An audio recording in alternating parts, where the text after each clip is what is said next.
Hello friends, कैसे हैं आप सब लोग। आई होप आप रिवीजन कर चुके हैं अपनी फर्स्ट क्लास की। आज हम शुरू करने जा रहे हैं अपनी क्लास सेकंड और हम एक नया सेक्शन आज डील करेंगे। एक छोटी सी रिवीजन हम अपनी लास्ट क्लास की भी लेंगे सो दैट कि हमें सेक्शंस हमारे टिप्स पे हों, बिकॉज आई प्रॉमिस्ड यू कि दैट जितने भी सेक्शंस हैं हमारे वो आपकी टिप्स पे होंगे by the end of this syllabus.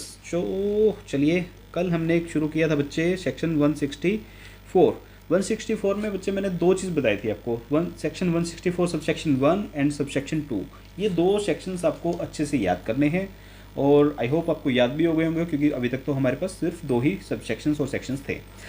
Section 164 sub section 1 में हमने बच्चे बातें की थी कि कोई पर्सन है वो कोई डिफ़ॉल्ट करता है और डिस्क्वालीफाइड हो जाता है for appointment as a director. Sub section 2 में हमने कुछ बातें की थी कि कंपनी कोई डिफ़ॉल्ट करती है और डायरेक्टर जो होते हैं वो डिस्क्वालीफाई हो जाते हैं for a period of 5 years. और सब सेक्शन 3 में हमने बात की थी कि अगर एक प्राइवेट कंपनी चाहे तो वो अपने आर्टिकल्स में लिख के बता सकती है कि ये एडिशनल डिस्क्वालिफिकेशंस है जो एक डायरेक्टर्स के लिए एप्लीकेबल होगी। सेक्शन 164 में बच्चे हमने बात की थी कि एक पर्सन अगर अनसाउंड माइंड है, अनडिस्चार्ज इंसॉल्वेंट है, अप्लाइड फॉर इंसॉल्वेंसी है और कौन हिमसेल्फ, अगर उसने खुद ने अप्लाई किया है इंसॉल्वेंसी के लिए और एप्लीकेशन है अभी पेंडिंग, वो कन्विक्टेड है फॉर 6 मंथ और more for an offence moral turpitude और अदरवाइज। उसके बाद था ऑर्डर था कोई कोर्ट का या ट्रिब्यूनल का, उसके बाद उसने कोई कॉल्स पेमेंट नहीं की है या फिर उसने वो कन्विक्ट हुआ है सेक्शन 188 में for related party transactions. 152 sub section 3 DIN का उसने पालन नहीं किया या फिर उसने नहीं कंप्लाई किया सेक्शन 165 को, that is for maximum number of directorship, तो वो पर्सन हो जाएगा डिस्क्वालीफाई। उसके बाद बच्चे कुछ हमने सबसेक्शन 2 में देखा था कि फाइलिंग डिफ़ॉल्ट अगर किया है कंपनी ने, एनुअल फाइनेंशियल स्टेटमेंट और एनुअल रिटर्न का अगर डिफ़ॉल्ट हुआ है और वो डिफ़ॉल्ट कब तक रहा है बच्चे, 3 ईयर्स और मोर। और उसके बाद थी कि रिपेमेंट डिटेल्स थी। रिपेमेंट डिटेल में हमने बात क्या की थी बच्चे, डिपॉजिट्स की थी और डिबेंचर्स की थी और इन दोनों की इंटरेस्ट की बात की थी और एक हमने बात की थी डिविडेंड की। और ये डिफ़ॉल्ट अगर greater than equal to 1 year रहता है तो भी कंपनी के डायरेक्टर हो जाते हैं डिस्क्वालीफाई, और प्राइवेट कंपनी अगर चाहे तो वो एडिशनल ग्राउंड्स बता सकती है। तो ये क्विक रिविजन थी बच्चे हमारे सेक्शन 164 की। चलिए आज हम करने जा रहे हैं बच्चे section 167, that is vacation of office of director. Vacation का मतलब होता है कि एक पर्सन को जो कि डायरेक्टर है उसे कब अपना ऑफिस छोड़ना पड़ जाएगा बच्चे, उसे कब अपना ऑफिस वैकेट करना पड़ जाएगा। ऐसी कौन सी सिचुएशंस होंगी कि उनके अट्रैक्ट होने पर, उन सिचुएशंस के अट्रैक्ट होने पर एक पर्सन को अपना ऑफिस वैकेट करना पड़ जाएगा। बहुत सारे बच्चे सिंपल सी रीडिंग है, जैसे हमने 164 किया था वैसे 167 हम करने जा रहे हैं। तो सबसे पहली बात बच्चे, पॉइंट नंबर ए, अगर वो कोई भी डिस्क्वालिफिकेशन अट्रैक्ट हो जाती है सेक्शन 164 वाली, जो कि हमने अपनी लास्ट क्लास में देखी थी बच्चे, अगर कोई भी ऐसी डिस्क्वालिफिकेशन अट्रैक्ट हो जाती है तो वो पर्सन हो जाएगा disqualified. Second thing and one of the most important, इसके ऊपर MCQ भी बनता है बच्चे, he absent himself from all the meetings of the board of director held during a period of 12 months. मतलब क्या है बच्चे कि अगर वो पिछले 12 मंथ्स, ये एक बात बता दूँ, 12 मंथ्स का मतलब बच्चे 12 मंथ्स होता है, ठीक है, इसका मतलब 1 ईयर नहीं होता। ये कीवर्ड होते हैं बच्चे, जो ला में लिखी हुई है आप वही कीवर्ड यूज़ करेंगे। आप 1 ईयर लिखेंगे, देखो गलत तो नहीं है, 12 मंथ्स का मतलब होता तो 1 ईयर ही है, लेकिन देखो हमारे सेक्शन में 12 मंथ्स लिखा हुआ है। अगर आप आंसर जब अपना फ्रेम करते हैं इस सेक्शन के ऊपर, अगर मान लो कोई केस स्टडी आती है तो जब आप उसका आंसर फ्रेम करेंगे तो आप 1 ईयर मत लिखिएगा, आप उसको 12 मंथ्स ही लिखिएगा।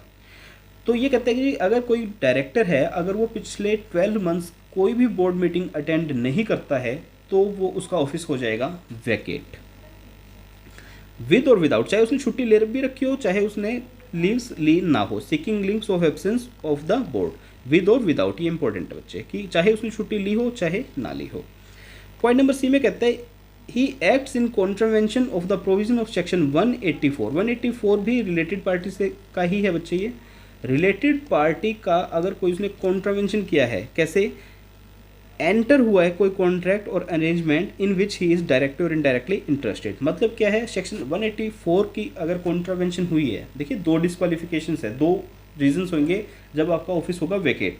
एक तो क्या है, he enters into a contract और अरेंजमेंट, और दूसरा क्या है बच्चे, इससे नेक्स्ट सेक्शन देखिए, fails to disclose his interest. मतलब सेक्शन 184 में आपको जो रूल्स दिए हुए हैं, जो बताया गया, जो प्रोविजंस हैं, उसमें बताया गया है कि आप ना तो किसी ऐसे कॉन्ट्रैक्ट या अरेंजमेंट में एंटर होंगे जिसमें आप डायरेक्टली और इनडायरेक्टली इंटरेस्टेड हैं, और ना ही, और मतलब आप क्या करेंगे, आप अपना इंटरेस्ट को डिस्क्लोज करेंगे। तो अगर आपने इंटरेस्ट को डिस्क्लोज नहीं किया या फिर आप एंटर करते हो किसी कॉन्ट्रैक्ट और अरेंजमेंट में in which you are directly और indirectly interested, then your office shall become vacant, मतलब आपको ऑफिस अपना छोड़ना पड़ जाएगा बच्चे। उसके बाद आता है बच्चे, he become disqualified by an order of a court और ट्रिब्यूनल। ये बात हमने कल सेक्शन 164 में भी देखी थी बच्चे, कि अगर आप किसी कोर्ट या ट्रिब्यूनल का ऑर्डर आता है और वो आपको डिस्क्वालीफाई कर देता है for appointment as a director, then also you will become, your office will become vacant also, ठीक है। और हमने इसी तरह की बात डिस्क्वालिफिकेशन में भी देखी थी बच्चे। उसके बाद पॉइंट आता है फ्रेंड्स की, convicted by a court for any offence whether involving moral turpitude और otherwise and sentence in respect thereof to imprisonment for not less than 6 month. ये पॉइंट हमने कल भी देखा था इसी तरह का। उसमें क्या था, यही था 6 मंथ का पॉइंट था, नॉट लेस देन था, और मॉरल ट्रिब्यूटेड और अदरवाइज था। तो ठीक है जी, बिल्कुल प्रोवाइडेड दैट, लेकिन एक प्रोवाइजो है, ये कहता है G office shall not be vacant by the director in case order E और एफ का। ई में क्या था कि अगर कोई कोर्ट ट्रिब्यूनल कहती है कि आपका ऑफिस हो जाएगा वैकेट, ठीक है, और जी एफ में क्या आपका है बच्चे, एफ में हो जाती है आपको कन्विक्शन, इम्प्रिजनमेंट। तो कहता है आपका ऑफिस वैकेट नहीं होगा, आप डिस्क्वालीफाई हो जाओगे। देखो ये चीज़ इंपॉर्टेंट है, आप डिस्क्वालीफाई हो जाते हो। अगर कोई कोर्ट आपको कह देती है कि आपको डिस्क्वालीफाइड, तो आपका ऑफिस हो जाएगा इमीडिएटली डिस्क्वालीफाइड। आपको अगर जेल हो जाती है तो भी आप हो जाते हो डिस्क्वालीफाइड, लेकिन आपने फर्दर अपील फाइल कर दी है तो क्या आप डिस्क्वालीफाई होते हो? डेफिनेटली होते हो बच्चे। आप किसी कंपनी में डायरेक्टर नहीं बन पाएंगे अगर आपको 6 मंथ या उससे ज़्यादा की सज़ा हुई है, और किस केस में, मॉरल टर्पिट्यूड और अदरवाइज वाले केसेस में। लेकिन आपका ऑफिस वैकेट नहीं होएगा। कब तक नहीं होगा? अगर आपने with in 30 days appeal file कर दी है। मैं वैकेशन ऑफ ऑफिस की बच्चे बात कर रहा हूँ, मैं डिस्क्वालिफिकेशन की बात नहीं कर रहा। डिस्क्वालीफाइड आप हैं, आप किसी नई कंपनी में डायरेक्टर नहीं बन सकते। लेकिन अब बात किसकी चल रही है? वैकेशन की। कि जिस कंपनी में आप डायरेक्टर हैं, क्या वो भी आपको ऑफिस छोड़ना पड़ेगा? नहीं सर। कब तक नहीं छोड़ना पड़ेगा? शुरू के 30 days, first 30 days from the date of conviction और ऑर्डर ऑफ डिस्क्वालिफिकेशन। जैसे ही ऑर्डर आता है उसके 30 डेज तक आपको डिस्क्वालिफिकेशन अट्रैक्ट नहीं करती है। आपने सपोज अपील फाइल कर दी है, उन 30 डेज में अपील तो फाइल करेंगे ना यार, जेल कौन जाना चाहेगा। तो अपील और petition preferred by within 30 days as aforesaid against the conviction resulting in sentence the order until expiry of 7 days. कब से? From the date on which such appeal और पिटिशन इज डिस्पोज्ड ऑफ। मतलब क्या बच्चे, ये है date of conviction. इसके 30 days तक तो आप डिस्क्वालीफाई नहीं होते हैं। मान लो आपने यहाँ पे कर दी अपील, तो कहते हैं जी इस अपील का सपोज यहाँ पर ऑर्डर आया है, तो कहते हैं इसके आगे 7 डेज और जोड़ लीजिए। ठीक है, जब अपील का ऑर्डर आता है, जो आपने अपील फाइल करी थी 30 डेज में, उसका जब ऑर्डर आएगा उस ऑर्डर के 7 डेज तक आप डिस्क्वालीफाई नहीं होते हैं। मतलब आपका ऑफिस वैकेट नहीं होगा। डिस्क्वालीफाई तो है, सॉरी, आपका ऑफिस वैकेट नहीं होगा। उसके बाद बच्चे क्या होता है कि जब उसका ऑर्डर आएगा, जो फर्दर अपील आपने फाइल की है, वेयर एनी फर्दर अपील और petition is preferred against order और सेंटेंस्ड विद इन 7 डेज, जो आपको 7 डेज का टाइम मिला था, आपने फर्दर अपील में चले गए। आपको पता है बच्चे, हमारे क्या होता है, डिस्ट्रिक्ट कोर्ट्स होती हैं, देन सेशन कोर्ट्स होते हैं, देन हाई कोर्ट होते हैं, देन सुप्रीम कोर्ट होते हैं, तो हम फर्दर अपील कर सकते हैं। तो जब तक कि वो फर्दर अपील डिस्पोज ऑफ नहीं हो जाती, आपका ऑफिस वैकेट नहीं होगा सर, लेकिन आप डिस्क्वालीफाई रहेंगे। ये बात आप कंफ्यूज मत होना इस चीज़ में, आप डिस्क्वालीफाइड डेफिनेटली रहेंगे, लेकिन आपका ऑफिस वैकेट नहीं होगा। मतलब आप किसी नई कंपनी में डायरेक्टर अपॉइंट नहीं हो सकते, लेकिन जिस कंपनी में आप डायरेक्टर है उसमें आप कैरी कर सकते हैं। ही इज रिमूव्ड, उसे रिमूव कर दिया गया है। ठीक है, और कैसे? Pursuant to any provisions of this act. ये सेक्शन 169 बच्चे बेयर एक्ट का पार्ट नहीं है, ये मैंने एग्जाम्पल दिया है आपको। सेक्शन 169 में भी रिमूवल होता है डायरेक्टर का। तो ये कहता है कि अगर डायरेक्टर को रिमूव कर दिया गया है तो भी उसका ऑफिस वैकेट हो जाएगा।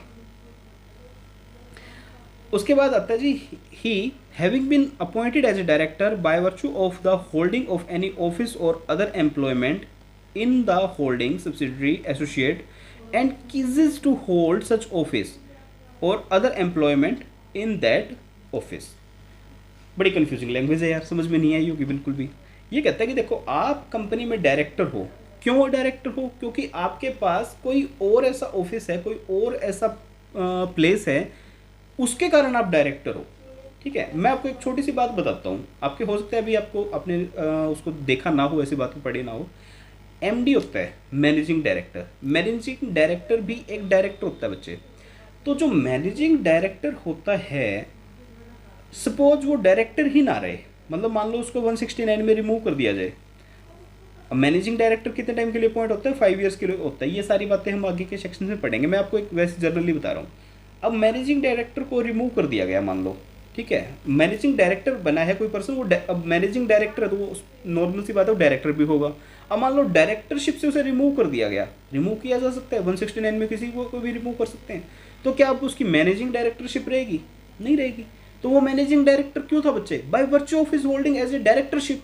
तो अगर उसकी डायरेक्टरशिप ही नहीं रहेगी तो बच्चे वो मैनेजिंग डायरेक्टर कहाँ से रहेगा? तो इसी तरह से बच्चे, अगर आपकी कंपनी में कोई और पोजीशन है, कहाँ पर? होल्डिंग में है, सब्सिडरी में है, एसोसिएट में है, उस पोजीशन के कारण अगर आप डायरेक्टर हैं और आपकी वो पोजीशन ही नहीं रही पहले वाली, तो आप बच्चे क्या हो जाओगे? कीजेस टू होल्ड सच ऑफिस। ठीक है, ये पॉइंट बच्चे आपको समझ में आ जाएगा। जब आप हम एमडी वाला पॉइंट कर लेंगे ना, उसके बाद ये आपको ऑटोमेटिकली समझ में आ जाएगा।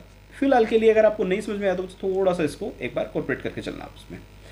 तो एक बार फिर से हम देख लेते हैं क्या था 167 में। अगर कोई भी डिस्क्वालिफिकेशन अट्रैक्ट हो जाती है सेक्शन 164 की, अगर आप पिछले 12 मंथ्स में कोई भी बोर्ड मीटिंग अटेंड नहीं करते तो भी आप हो जाते हो डिस्क्वालिफाइड। उसके बाद आता है, अच्छा ये पॉइंट मैं आपको फर्दर डिस्कस भी करूंगा जब हम सेक्शन 161 बात करेंगे, उस टाइम मैं फिर से एक बार इस सेक्शन की, इस पॉइंट की चर्चा करूंगा, वहाँ से रेलिवेंट है ये। अगर आप कॉन्ट्रावेंशन करते हो सेक्शन 184 का, 184 के लिए दो बातें हैं, आप अपना इंटरेस्ट डिस्क्लोज नहीं करते या आप एंटर कर जाते हो किसी कॉन्ट्रैक्ट और अरेंजमेंट में in which you are directly और इनडायरेक्टली इंटरेस्टेड, आप डिस्क्वालीफाई हो जाते हो by an order of court, या फिर आपको इम्प्रिजनमेंट हो जाती है फॉर 6 मंथ्स और मोर के लिए, तो आपका ऑफिस वैकेट हो जाता है। लेकिन आपका ऑफिस कब कितने दिन के लिए वैकेट नहीं होता? शुरू में 30 डेज के लिए नहीं होता, देन उस अपील का जब रिजल्ट आता है उसके 7 डेज का, और उसके बाद भी अगर आप अपील कर देते हो तो जब तक कि आपकी अपील डिस्पोज ऑफ नहीं हो जाती तब तक आपका ऑफिस वैकेट नहीं होगा, लेकिन डिस्क्वालीफाई हो जाओगे आप। अगर आपको रिमूव कर दिया जाता है और या फिर आपकी कोई और पोजीशन थी जिसके कारण आप डायरेक्टर थे और आपकी अगर वो पोजीशन ही नहीं रही तो आप डायरेक्टर भी नहीं रहेंगे। ये था बच्चे हमारा सेक्शन 167 सब सेक्शन 1, बिल्कुल आसान, और एग्जाम में बच्चे बहुत सारे क्वेश्चंस आते हैं इसके। अगर आप लास्ट ईयर के पिछले 8-10 सालों के सजेस्टेड आंसर चेक करेंगे तो आपको देखने को मिलेगा सेक्शन 164 और 167 में से आपको फ्रिक्वेंटली क्वेश्चंस देखने को मिल जाएंगे। उसके बाद आता है बच्चे सेक्शन 167 सब सेक्शन 2, ये बात करता है पेनल्टी की, पेनल्टी फॉर कॉन्ट्रावेंशन। आपको क्या करना बच्चे? पेनल्टी फॉर कॉन्ट्रावेंशन क्या है? If a person function as director even he is note that the office of director held by him has become vacant, मतलब डायरेक्टर का ऑफिस वैकेंट हो चुका है, अभी जो हमने ऊपर के पॉइंट पढ़े हैं वो उनको अट्रैक्ट कर चुके हैं। मान लो वो 12 मंथ्स तक कोई भी बोर्ड मीटिंग अटेंड नहीं करता है और उसके बाद भी वो एज ए डायरेक्टर वर्क कर रहा है और उसे पता है कि वो उसका ऑफिस वैकेट हो चुका है, तो क्या होगा बच्चे? इम्प्रिजनमेंट होगी उसको। कितने टाइम तक की? Extend to 1 year. अब क्या 1 साल की मिनिमम है? नहीं, मैक्सिमम है बच्चे 1 साल की, मैक्सिमम 1 ईयर आपको जेल हो सकती है। और फाइन कितना हो सकता है? 1 लाख टू 5 लाख। 1 लाख मिनिमम है, 5 लाख मैक्सिमम है। अच्छा, ये डिसाइड कौन करेगा? ये डिसाइड करेगा बच्चे कोर्ट डिसाइड करेगा, ठीक है, कि आपको कितनी सज़ा होगी, कितना आपको फाइन होगा। तो अच्छा, ये चीज़ अब बात आती है, क्या पेनल्टी याद करनी है? करनी पड़ेगी यार, क्योंकि है ना जो आपके MCQs आ रहे हैं उनमें पेनल्टीज़ के क्वेश्चन आ रहे हैं, और एक मतलब वैसे पेनल्टी जो आपके MCQs होते हैं वो पब्लिक डोमेन में नहीं है। इंस्टीट्यूट आपको 70 मार्क्स का जो पेपर है वही आप अपनी वेबसाइट पे पब्लिश कर रहा है। तो जो 30 मार्क्स का जो MCQs हैं, कुछ बच्चों ने मुझे बताया कि उसमें पेनल्टीज़ के काफ़ी क्वेश्चन पूछे गए हैं, तो कितने हैं वो तो मुझे भी नहीं पता, लेकिन पूछे जाते हैं तो इसलिए आप याद करेंगे, और ये इंपॉर्टेंट है। सेक्शन 167 की पेनल्टी इंपॉर्टेंट है। मैं कोशिश करूंगा कि कुछ मतलब एक आध जो, वैसे तो हर सेक्शन में कॉन्ट्रावेंशन का पॉइंट होता ही है, लेकिन कुछ एक पॉइंट्स है जो मैं आपको इंपॉर्टेंट मार्क करवाऊंगा, उनको तो एटलीस्ट यार आप कर ही लेना अब सेफ साइड पे रहने के लिए, और सारे कर लो तो मतलब वेल इन गुड है यार। उसके बाद आता है बच्चे सेक्शन 1767 सब सेक्शन 3, ये कहता है जी अगर सभी के सभी डायरेक्टर का ऑफिस वैकेट हो जाए तो क्या होगा, फिर तो कंपनी बिना डायरेक्टर की हो जाएगी, मतलब वो जहाज बिना मतलब बिना कैप्टन के शिप हो जाएगा आपका।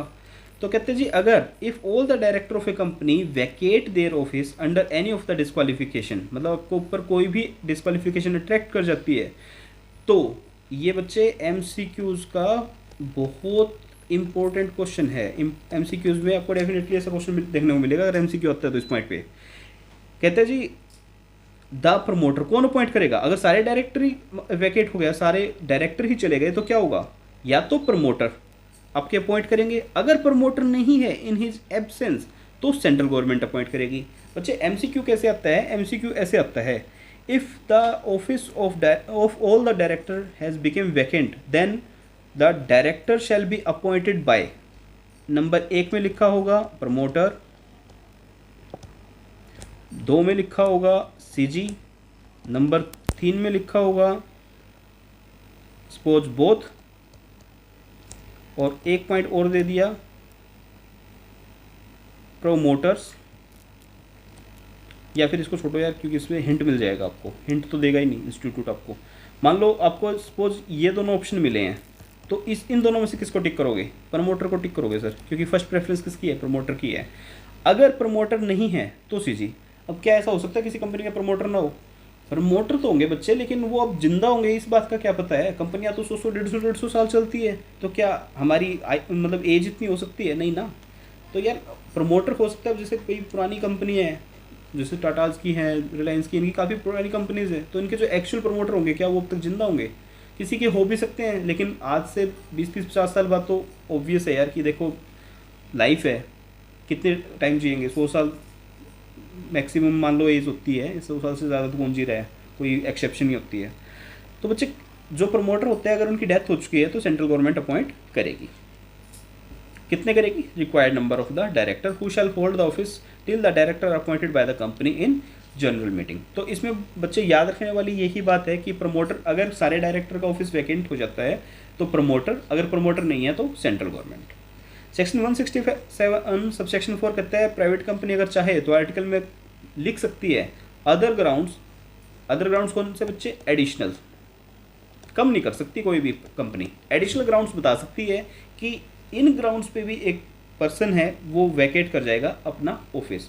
सपोज कैसा क्वेश्चन हो सकता है, ये हो सकता है कि मान लो हमने वैकेशन की बात कन्विक्शन की बात करी थी, हमने बात की थी 6 मंथ और मोर की बात की थी, हो सकता है ये कह दे प्राइवेट कंपनी कि अगर किसी भी डायरेक्टर को 1 वीक की भी अगर इम्प्रिजनमेंट हुई है तो उसका ऑफिस वैकेट हो जाएगा। राइट प्रोविज़न है सर, प्राइवेट कंपनी चाहे तो अपने आर्टिकल्स में लिख के ये बात कह सकती है कि एडिशनल ग्राउंड भी है ये हमारा, कि ये भी अट्रैक्ट हुआ तो डायरेक्टर आपका ऑफिस वैकेट हो जाएगा। उसके बाद बच्चे छोटी छोटी बातें, 2-3 ये ज़्यादा नहीं है, कहता है जी board don't have any power, board के पास कोई ऐसी पावर नहीं है कि वो वेव कर दे any ground of disqualification as referred in section 167। मतलब बोर्ड की कोई ऐसी पावर नहीं है, मान लो एक डायरेक्टर है वो 12 मंथ्स तक कोई भी बोर्ड मीटिंग अटेंड नहीं करता तो उसका ऑफिस वैकेट हो जाएगा, लेकिन बोर्ड कहता है अरे नहीं सर हम इसकी जो ये डिस्क्वालिफिकेशन है, जो इसका ग्राउंड है ये वेव करते हैं। नहीं सर, बोर्ड के पास ऐसी कोई पावर नहीं है, एक्ट में लिखा है आपको ऑफिस वैकेट करना ही पड़ेगा। अगर आपको दोबारा डायरेक्टर बनना है तो आप क्या करेंगे, सेक्शन 160 को फॉलो करेंगे और जो भी मतलब प्रोविजंस हैं उस चीज़ को फॉलो करेंगे। वो हम बातें अपने नेक्स्ट क्लासेस में देखेंगे। उसके बाद आता है जी board is not required to pass any resolution to remove the director whose office is vacated due to section 167। Suppose एक पर्सन है जो कि डायरेक्टर है, अब तो डायरेक्टर की बात करेंगे ना, एक डायरेक्टर है जो 12 मंथ्स तक कोई भी बोर्ड मीटिंग अटेंड नहीं करता है, तो क्या उसको रिमूव करने के लिए कोई रेजोल्यूशन पास करेगी बोर्ड मीटिंग? बिल्कुल भी नहीं सर। जैसे ही 12 मंथ्स होंगे और अगर आपने उस 12 मंथ्स में कोई भी बोर्ड मीटिंग अटेंड नहीं की है, आपका रिमूवल इप्सो फैक्टो है, मतलब आप ऑटोमेटिकली रिमूव हो जाएंगे, कोई further resolution is not required. Vacation is automatic under this section, no further resolution is required. ये कंटिन्यूएशन का था इसका पॉइंट। उसके बाद एक छोटी सी केस, स्पेशल केस है बच्चे, इसमें लिख रखा है the provision of section 167 shall not apply to the director in case where any alternate director has been appointed. अच्छा, ये मैंने वो बताया था ना कि सेक्शन 161 में डील करूँगा, तब मैं आपको बताऊँगा, ये वही पॉइंट है। अभी आपको समझ में नहीं आएगा बच्चे, इसको पेंडिंग कर लेना। सेक्शन 167 कर लेंगे, उसमें भी मैंने सेम टू सेम ये केस स्टडी वहाँ पे भी दी हुई है, उस टाइम मैं इसको डील करवाऊँगा, अभी इसको नहीं करेंगे हम। इसके बाद ये बच्चे आपकी रिवीजन के लिए एक चार्ट दिया हुआ है, ठीक है, मैं इसको नेक्स्ट क्लास में रिवीजन के लिए यूज़ करूँगा, अभी इसको मैं यूज़ नहीं करूँगा। बस बच्चे इतना ही है सेक्शन 167 में, और कुछ नहीं। तो अब आप क्या कीजिएगा, नेक्स्ट क्लास देखने से पहले सेक्शन 164 प्लस में 167 की एक अच्छी सी रीडिंग लेके आइएगा। आपको कौन कौन से सब सेक्शन याद करने हैं? आपको याद करना है सेक्शन 164 सब सेक्शन 1, 164 सब सेक्शन 2, 167 सब सेक्शन 1, ठीक है। ये 3 आपको मस्ट है बच्चे, ये तो आपको याद करना ही पड़ेगा, ठीक है। जो मैं ये सेक्शन लिख के दे रहा हूँ बच्चे, अपनी कॉपी में कहीं लिख लीजिएगा कि ये तो याद करने हैं। 164 सब सेक्शन 1 किसके लिए था? डायरेक्टर की डिस्क्वालिफिकेशन, डायरेक्टर ने डिफ़ॉल्ट किया और डिस्क्वालीफाई हो जाता है। सब सेक्शन 2 किसके लिए था? कंपनी ने डिफ़ॉल्ट किया और डायरेक्टर्स हो जाते हैं डिस्क्वालीफाइड। और सेक्शन 167 सब सेक्शन 1 किसके लिए है? ये इसके लिए है vacation of office. So friends, I hope आपको ये दोनों सेक्शन और उनकी सब सेक्शंस अच्छे से समझ आ गए होंगे। हम अपनी नेक्स्ट क्लास में बच्चे डील करेंगे सेक्शन 165 को, one of the most important section of your chapter qualification and appointment of the directors. So आज की क्लास में इतना ही friends, thank you very much, bye bye, take care.